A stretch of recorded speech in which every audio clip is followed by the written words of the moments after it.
Interesting question. I don't know if this was ever asked to you. We saw East Coast, West Coast. When we talk about the hip hop generation, Biggie, Tupac, all of that, we've seen the violence that occurred in the years past and stuff like that. Never heard much about that with you.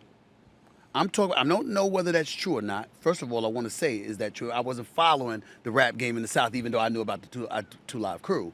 But I'm thinking about you bringing up the Dallas Cowboy cheerleaders. Right. I'm thinking about you bringing up the women out here in South Beach. And I'm saying, if there is anything that would distract you from violence, it would be an environment like this. On the rooftop of the Betsy Hotel, South Beach, right behind and in front of me. I'm looking at those things, and I was saying, you ain't got time to think about violence when you got this kind of stuff surrounding you. Is that possible? Well, growing up as a kid in Liberty City and actually coming over here on the beach, being bussed over here to play football, right.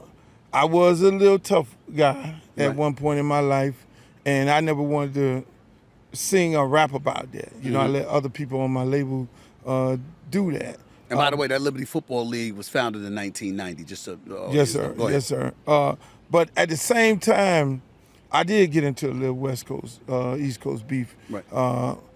Because again, Suge and Death Row, they were, roughing up a lot of different people, and then it came about where we ended up trading disc records. It was, Snoop and Dre did a disc record of us, and then we then set another disc record.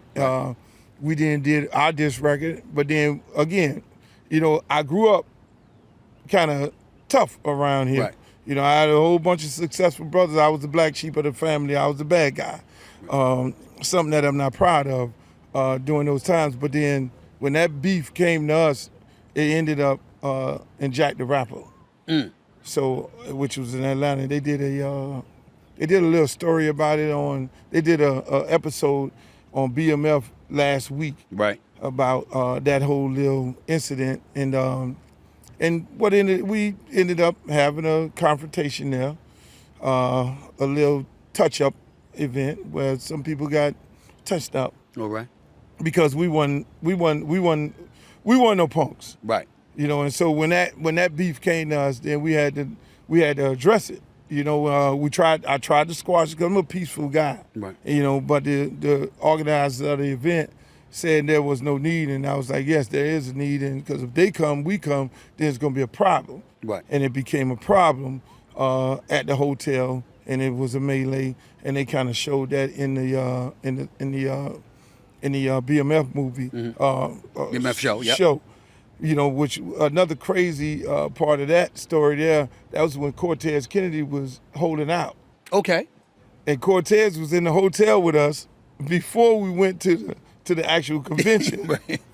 Good You Lord. should have saw Cortez running out there. He went sign up with Seattle right the next day. He was like, I can't hang out with you because it was a chaotic situation. I could just say that a lot of people got touched up, and at the end of the day, me and Suge and Snoop and all of them, if you look online, you'll see a picture of us in my suite at the Dolphin Stadium when I think it was Cincinnati Bengals played San Francisco for the Super Bowl. I invited them down with a few other people because I always tried to be the peacemaker, even between Biggie and Pac. Right. Both of them was my friends. I love both of them. I sat down and had conversation with Pac when all the stuff was going on. And I sat down and had a conversation with Big. And, I was trying to be the broker between that as well. And then, squash the beef between us and these guys, but at the same time, squash the beef between New York and Cali during that time. And we had all the powers that be in the suite, and we did. How much did the deaths of Biggie and Tupac affect you? In light of what you just said, how much did it affect you, and whatever changes may have taken place in you since then?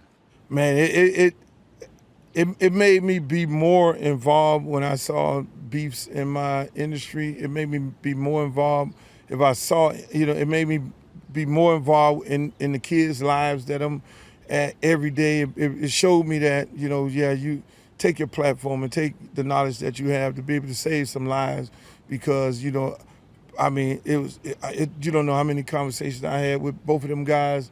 I remember, which was the wild part about it. Here, me and Snoop a couple of years before had beef, but then when we heard that Biggie died, me and Snoop was actually in the studio together. Wow.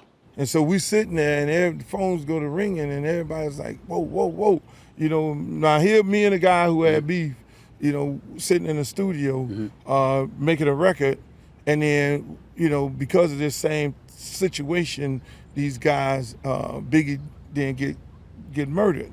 And we and him both went to the hospital that night. So, I mean, it just, and we share a lot in common, me and Snoop, when we're dealing with the kids and all that. Snoop's my brother. I mean, Snoop and I are real tight. He's one of the best people I know, bro. I got a lot of love for him, and I think it's amazing what he has done with his life and how he has transcended beyond the hip hop industry. He's never left. Yep. Him. I think about him, a guy like LL, acting and doing the things he's done in movies and television shows. Jay-Z producing shows, producing movies. We can't ignore all of that. I marvel at that. But I asked you that question because I want to transition to something else as well. The news about Diddy. Oh. Recently, I mean, Homeland Security is raiding his homes in L.A. and Miami. They're raiding P. Diddy's property. I never thought I'd see that. In broad daylight? In broad daylight. Yeah, because normally when the federales come, they come at 4 o'clock in the morning when you sleep. So, because they came in broad daylight, what do you make of it? I think it was a big grandstand situation. Because it was daylight. It was daylight. It was sending a message. It was sending a message that this is what we're going to do, how we're going to do it. I mean, it obviously covered every news station. Everybody got to see, them grabbing the kids out, which I had a little problem with. Yeah. And you ain't after the kids, you after him. That's not yeah. And that, I mean, grabbing the kids, dragging them out, putting them in handcuffs. I mean, that could be traumatizing for these type of kids. These type of kids ain't lived on no street life. They don't know nothing about that. They live the good life, which, because their parents provided that for them. But I think, a lot of guys like the Diddys and the Kanye Wests of the world, when you go cut them deals, when you go in the back room and you cut them deals with the major corporations, you need to know where you stand at. You need to know that, that these people really own you, at the end of the day. You need to know how to play the game, and I don't think he played the game in the right way, because at the end, if you're gonna sue Diageo, you better have your stuff together. Yeah. Because politicians love them. Politicians love them. They're arguably the number one liquor brand in the world. You know what I'm saying? And so at the end of the day, when you look at politics and how politics work, these type of corporations do what? They put money into politicians' campaign fund. But that's why I think he's in a world of trouble. And I don't know anything. I don't want anybody to think I know anything. Diddy is always cool with me. He always treats me with respect. I hope that he's innocent of what he's being, of what they're investigating for. Some sex ring, some sex trafficking ring, and all of this stuff. I hope he's innocent of all that. I don't know what the hell is going on, but I do feel this way. In the world of big business, and this needs to be said while I'm sitting right next to you, Luke Campbell. In the world of big business, when you make an enemy of big business, along the way, they know enough about you. Yes, they do. To come for you when they want to come for you. Yes, they do. You understand? And it don't have to involve jail. It doesn't have to involve a crime. It can involve them squeezing you out of your money. Yes, making sure they humble you beyond repair. Yes, and that's what you see right now with Diddy, and you see that with Kanye West. When you look at these two brothers, they cut the deals, with Adidas, and Adidas spend millions and billions of dollars and putting into these dudes' pockets, and the liquor companies putting all these millions and billions into their pockets. These guys, when you turn on them, you better know what you're doing. And I always advise guys, you can't fight them, because it becomes like CeeLo. No. Big bank take little bank. And big bankers gonna win every time. And at the end of the day, when you go into that war with these individuals, you need to know that, their ideal of you, they own you. And if you turn on them, they're gonna break you. They're gonna humble you.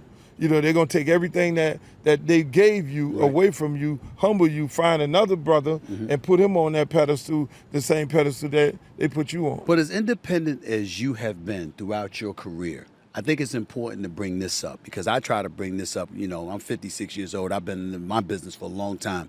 And I try to tell folks all the time, stop acting like you completely own and operate everything yourself. Everybody needs somebody and everybody answers somebody. Your bosses answer the bosses. Those bosses answer to somebody else. Those bosses answer the shareholders, okay? And board And you members. moving people's stock. And board members, that's right. And board members and shareholders. And oh, by the way, in the end, you're going to have to deal with the public at large. You can't achieve success by yourself. You always need somebody. And to me, I think it's a mistake when people try to act like, I can do this by myself. I don't need a damn soul, because you're going to find out. You're going to have to ask for something from somebody at some point. Am I wrong in thinking that way? Oh, no question about it. You're going to have to lean on other people. When you get into that part of big business and you're dealing with big business, you're the spokesperson for big business. Big business is a stock exchange traded stock, and you're moving their stock because you make these claims and accusations about them. Oh, trust me, before you get into that courtroom, they're going to tarnish your entire reputation. So that jury that you think is the jury of your peers, they're going to already have this understanding as to who you are, and you're going to lose before you get in there. And that is how big business works. So you brought up P. Diddy. I brought up P. Diddy. You brought up Kanye West as well. This is the music industry. It's like a metaphor for resurrection, for crying out loud. There's always a second chance. There's always additional opportunities. With Kanye West, I believe that to be the case. With P. Diddy, I'm not so sure. It depends. Well, Kanye, he can't get a sample cleared. Wow. He got barred out all these venues. So you think he's in more trouble than Diddy in terms of being able to resurrect his career? I think Diddy probably can weather the storm more so than Kanye. Okay. Because Kanye is at a place right now where he's barred out of arenas. He can't get records cleared. He can't get features. Nobody don't want to do features. And in this day of entertainment, unlike when we grew up, there wasn't no features. These dudes need to be on there with other people. And so he's gonna have a harder time. Diddy may be able to come back from this. Diddy if he's innocent. If he's innocent, when you think about it, there's no charges pressed. Right, there's no charges. You know what I'm saying? It's just it's like they're trying to embarrass him, stain him, etc. If there are no charges, and there's not going to be any charges. If they charge him with something, we can't think like that. That's a different game. That's a whole other movie, right? Homeland Security. Yeah, Homeland Security. Ain't local, ain't LAPD. No, you know what I'm saying? The Miami PD, the federales. You know what I'm saying? That's a different ball game. So Diddy would have to go back, because Diddy ain't made all kind of statements about people religion and all that. That's right. Diddy could come back from it. He could go have a conversation with certain people, and again, like you say, you're gonna need friends. Right. And some friend down the line may say, okay, all right, kind of work this thing out and take these handcuffs off me, literally take the handcuffs off me, and then he could pretty much kind of. But Kanye's different. Because Kanye's talking about people's religion, religious beliefs, when you go into that, and when you go to all kind of, when you get into politics, and so you then, you're losing people all across the board, and you got to know what you're talking about. So you're all over the place.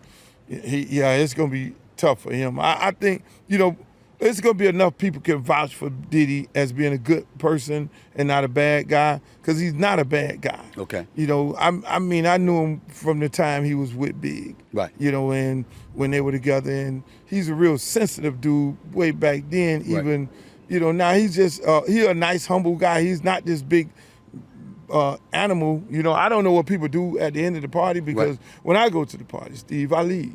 Right. When that party get too good, it's time for me to go. You leave good parties. Yeah, I leave good parties. And you leave good parties, and you leave somebody else to have a good time. Yeah, and I hear about it the next day. Right. But you ain't participate. No, negative. I'm not gonna. No. You ain't participate in the parties in South Beach. The after parties in South Beach. No. Where every flavor you could imagine. Well, I created my own parties.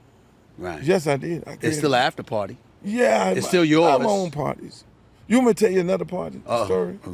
Go ahead, man. It was me, Steve Smith, and The other Steve Smith, not this one. Stephen A. Smith is me. You talk about the other Steve Smith, right? So you keep cleaning that up. I just gotta make sure. I gotta make sure you. I gotta make sure you talk about me. You know what I'm saying? You know what I'm saying? I gotta make sure of that, man. Hold on. Okay. I'm trying to catch you. See, hey, this guy sharp right here. I know you sharp. Come on now. Hey, like you sharp as Skeeter Peter. Yeah. You sharp. So we were on the boat. We were on my yacht, right? Right. And it was me, Steve Smith, the other one, and Right. And we had one of my dancers again, and went downstairs with the dancer. We said, don't fall in love. Don't fall in love. Don't fall in love. Because this girl was a beast. So you talking about somebody? You know, this is like the equivalent of the white dude in Harlem Nights when Eddie Murphy and Richard Pryor, sucked the sunshine. You understand what I'm saying? And he picked up the phone and called the wife and said, I ain't never coming home. You talk about the brother was in that kind of danger? Is he in that kind of danger? He was in that type of danger. She was that bad? And oh Lord, I could tell you more stories about her because she was that girl, and it could go high, it could go way up. The flagpole that but there were some people that I saved from her. Wow. And then there were some people that didn't listen. And he went down to the bottom of the boat, and it was all kind of noise coming back, and he came back with a big smile on his face. And he was in love, and he was in love. A year later, he got cut from the Heat and went to the Sixers. We sent all our guys to the Sixers. And she went with him. And I can't tell no more party stories. Don't tell no more party stories.